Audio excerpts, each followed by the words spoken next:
नमस्कार। कहानी घर में आपका स्वागत है। आज सुनिए प्रसिद्ध लेखक मुंशी प्रेमचंद की कहानी पागल हाथी। मोती राजा साहब की खास सवारी का हाथी। वैसे तो वो बहुत सीधा और समझदार था, पर कभी कभी उसका मिजाज गर्म हो जाता था और वो आपे में न रहता। उस हालत में मोती को किसी बात की सुध न रहती। महावत का दबाव भी नहीं मानता था। एक बार इसी पागलपन में उसने अपने महावत को ही मार डाला। राजा साहब ने जब यह खबर सुनी तो उन्हें बहुत गुस्सा आया। मोती की पदवी छिन गई। राजा साहब की सवारी से निकाल दिया गया। अब कूलियों की तरह उसे लकड़ियां ढोनी पड़ती, पत्थर लादने पड़ते और शाम को पीपल के नीचे मोटी जंजीरों से बांध दिया जाता। उसके सामने सूखी टहनियां डाल दी जाती और उन्हीं को चबाकर वो अपने पेट की आग बुझाता। जब वो अपनी इस हालत को अपनी पहले की हालत से मिलाता तो बड़ा दुखी होता।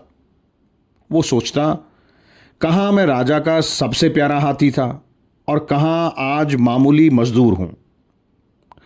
यह सोचकर वो जोर जोर से चिंगाड़ता और उछलता। आखिर एक दिन उसे इतना जोश आया कि उसने लोहे की जंजीर तोड़ डाली और जंगल की तरफ भाग गया। थोड़ी ही दूरी पर एक नदी थी। मोती पहले उस नदी में जाकर खूब नहाया और फिर वहां से जंगल की ओर चल दिया। इधर राजा साहब के आदमी उसे पकड़ने के लिए दौड़े, मगर डर के मारे कोई उसके पास न जा सका। जंगल का जानवर आखिर जंगल में ही चला गया। जंगल में पहुंचकर वो अपने साथियों को ढूंढने लगा। थोड़ी दूर और आगे बढ़ा तो हाथियों के एक झुंड ने जब उसके गले में रस्सी और पांव में टूटी जंजीर देखी तो उससे मुंह फेर लिया। उनका शायद मतलब था कि तुम गुलाम तो थे ही, अब तुम नमक हराम गुलाम हो। तुम्हारी जगह इस जंगल में नहीं है। जब तक वो हाथियों का झुंड आंखों से ओझल नहीं हो गया, मोती वहीं खड़ा उन्हें ताकता रहा। फिर न जाने क्या सोचकर वहां से भागता हुआ महल की ओर चला। वो रास्ते में ही था कि उसने देखा राजा साहब शिकारियों के साथ घोड़े पर चले आ रहे हैं। वो फौरन एक बड़ी चट्टान की आड़ में छिप गया। काफी तेज धूप थी। राजा साहब थोड़ा सा आराम करने के लिए घोड़े से उतरे। अचानक मोती सामने आ गया और गरजता हुआ राजा साहब की ओर दौड़ा। राजा साहब घबराकर भागे और एक छोटी झोपड़ी में घुस गए। थोड़ी देर बाद मोती भी वहां पहुंच गया। उसने राजा साहब को अंदर घुसते हुए देख लिया था। पहले तो उसने अपनी सूंड से ऊपर का छप्पर गिरा दिया और फिर उसे पैरों से रौंद कर चूर चूर कर डाला। भीतर राजा साहब का डर के मारे बुरा हाल था। जान बचने की कोई उम्मीद न थी। आखिर जब उनको कुछ न सूझी तो जान पर खेलकर पीछे वाली दीवार पर चढ़ गए और दूसरी तरफ कूदकर भाग निकले। मोती दरवाजे पर खड़ा छप्पर रौंद रहा था और सोच रहा था कि इस दीवार को कैसे गिराऊं। आखिर उसने धक्का देकर दीवार गिरा ही दी। मिट्टी की दीवार पागल हाथी का धक्का कब तक सहती। मगर जब राजा साहब भीतर ना मिले तो उसने बाकी की दीवारें भी गिरा दी और फिर जंगल की तरफ चल दिया।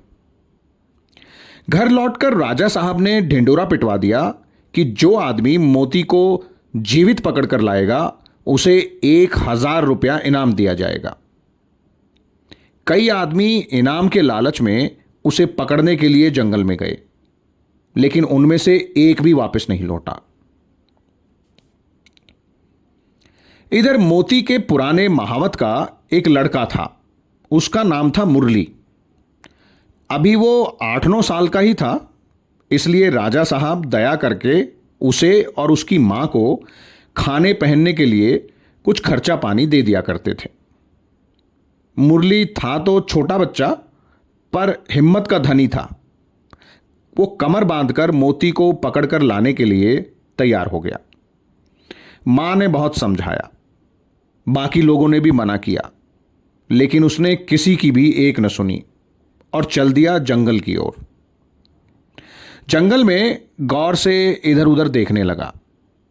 आखिर उसने देखा कि मोती सिर झुकाए उसी पेड़ की ओर चला आ रहा है। उसकी चाल से ऐसा लगता था कि उसका मिजाज थोड़ा सा ठंडा हो गया है। जैसे ही मोती उस पेड़ के नीचे आया, उसने पेड़ के ऊपर से पुचकारा, मोती। अब मोती इस आवाज को पहचानता था। वो वहीं रुक गया और सिर उठाकर ऊपर की ओर देखने लगा। मुरली को देखकर वो उसे पहचान गया। ये वही मुरली था जिसे वो अपनी सूंड से उठाकर अपने सर पर बिठा लेता था। मोती ने सोचा, मैंने ही इसके बाप को मार डाला है, और ये सोचकर उसे मुरली पर दया आ गई। खुश होकर मोती सूंड हिलाने लगा। मुरली भी उसके मन का भाव पहचान गया। वो पेड़ से नीचे उतरा और उसकी सूंड को थपकियां देने लगा।